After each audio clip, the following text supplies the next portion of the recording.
What's up, culture makers? My name is Caitlin Caffrey, and we also have Me, And James. today on this episode, we are going to talk about TikTok, March Madness, and subtitles on our videos. Are you ready? I'm ready. Great. Let's go.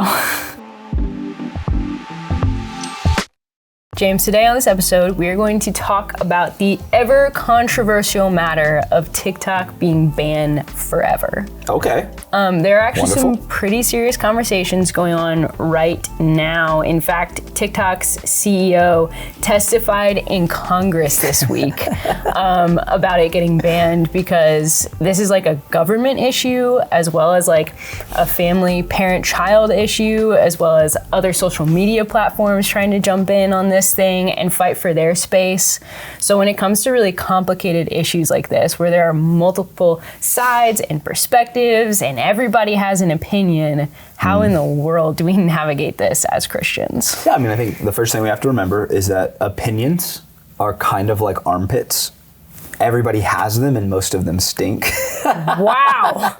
On difficult topics, Yes, everybody's got a take. that's true. And everybody's take is their take. It's true. And oftentimes their take is not actually consistent with what's good, true, helpful, beautiful, and uplifting. It's good. And so that's why as followers of Jesus, that's what we got to remember first. Yeah. Is that the loudest voices are very rarely the truest voices. That the people that are spending the most money to get their point across might have a strong financial incentive to spend all of this money because they think it's a good return on their investment. And so I say all of that to say, I think that's the first thing we've got to recognize. Yeah, that's good. Is that each of these different groups that are trying to get TikTok canceled are doing it because they have reasons that benefit them. Sure. The government is afraid that TikTok is harvesting U.S. citizens' data and providing that to the Chinese government, Right. and they're using it for not super great things. Right. You've got other social media companies that are trying to take out TikTok because TikTok owns such a large slice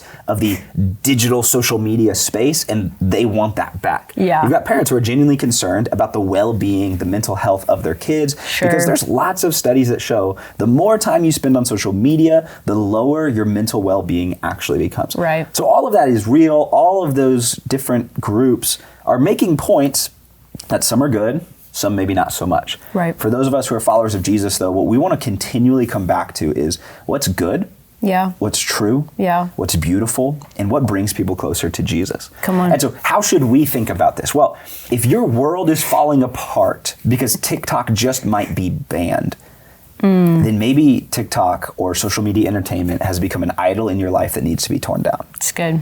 If other people's world are falling apart because of this, and you're just kind of like laughing at them and making fun of them, then maybe you need to learn to have the same compassion for them that Jesus has had for so many of us. It's good. If you're just like, everybody's an idiot, and I don't care about any of it, I don't know if that's the best posturing either. Retweet. I'm just kidding. I think what I would encourage you to do is recognize the very real harm that can come from people being so sucked into this app. Because like, let's be honest, TikTok has mastered the attention-grabbing formula. So true. It's like you've experienced it late at night, 2 o'clock in the morning, you know you need to go to sleep, but the next TikTok video just pops up because they do that. They know how to get your attention. And you're like, I need to go to sleep, but there's TikTok speaking to you from the corner. Hey, you want some more?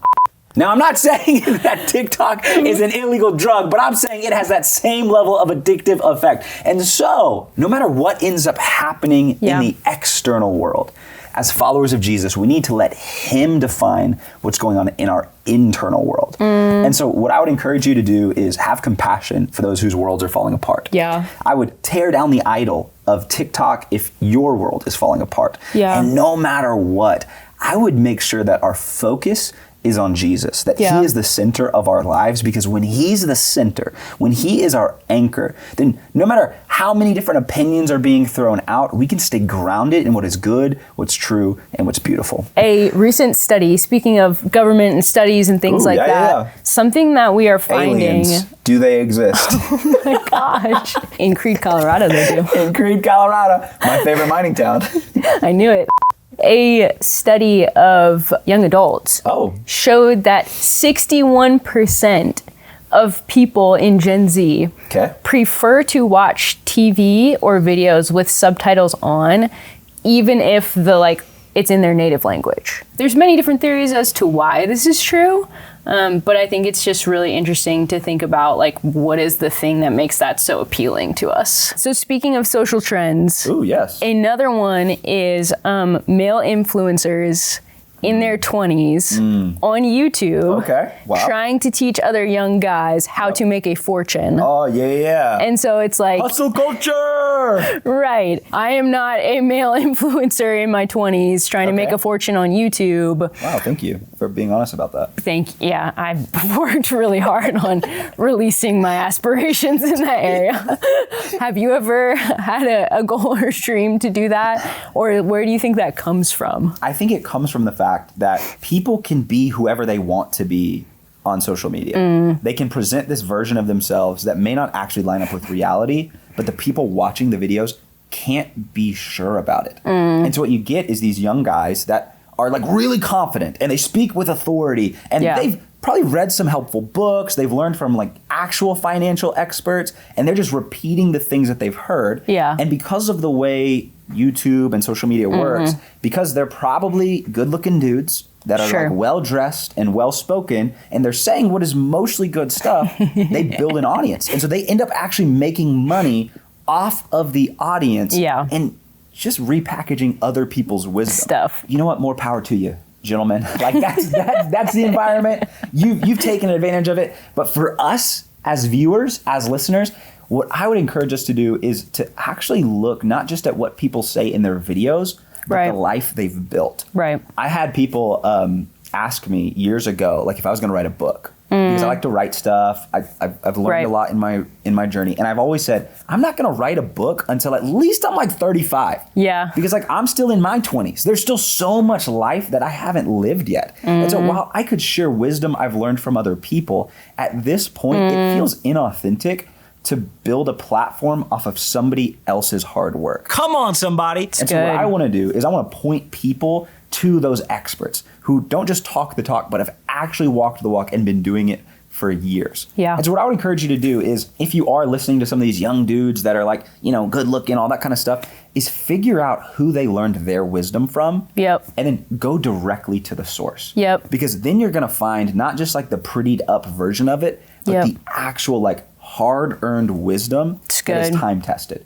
And the thing that is, and the same thing can be said of just about any other area of life. Yeah. Whether it's finances, whether it's fitness, whether it's, relationships, marriage, parenting, dating, all of that kind of stuff. Don't just go to the people that are the most charismatic. Look for the people who have actually put in the work and have a time-tested track record. Come on. That's where I think you'll find the best wisdom. That's so good. That makes me kind of go back to the first thing that we talked about with TikTok. And opinions. Armpits. And armpits. Yeah, because these dudes are just smelling other people's armpits and then pretending it's theirs. There's a little tournament going on right now. Yeah. March Madness. Come on. All things NCAA, basketball. I am not a huge basketball fan normally. How dare you? But this tournament is so fun and exciting to watch. I'm not invested in any of the schools or anything like that, but I just enjoy the level of competition, competitiveness, energy, hype that just surrounds this tournament. That's incredible. So I'm having a lot of fun watching it. Are you following anything particularly? A couple things you need to know about me. First of all, basketball is the enemy because I'm a wrestler. So the real March Madness happened a couple weeks ago down in Tulsa, Oklahoma, NCAA wrestling finals. I got to be there in person for the semifinals. Let's go. Absolutely incredible. Being there in person was amazing. I'm sure it's kind of the difference when you watch a basketball game on TV versus you're there in person. But this is better because it's wrestling. You may disagree, and that's totally okay because opinions are like armpits. Everybody has them. Everybody has. Stink. So if you are a basketball fan, let us know in the comments. Who are you rooting for? What upset has most upset you? We'd love to hear your thoughts. UVA. Okay. Yep. Lost to the smallest school in this tournament. Come on. David and Goliath. Furman. I don't even know. They haven't been in the tournament for 43 years or something like that. But UVA is, I'm from Virginia, so, was pulling for them. They're fun to follow.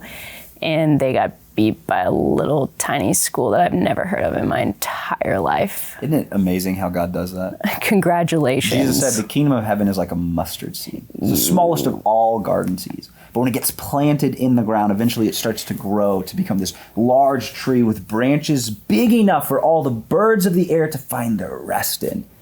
You might seem small. You might feel like you're insignificant, like you can't make a difference. But just like that little team upset UVA, God can use you to upset the wrong things in your community and make them right. Be a culture maker. So James is not cheering. Not an armpit smeller. See y'all. Have a great week. And oh my gosh.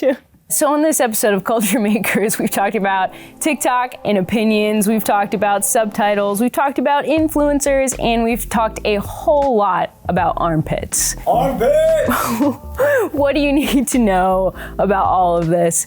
Well, we want you to know that you have the opportunity to do the work to figure out what is actually good, true, and beautiful, and to make sure that that is what you are spreading in the world. Until next time, my friends, we love you and keep making culture. See you next time.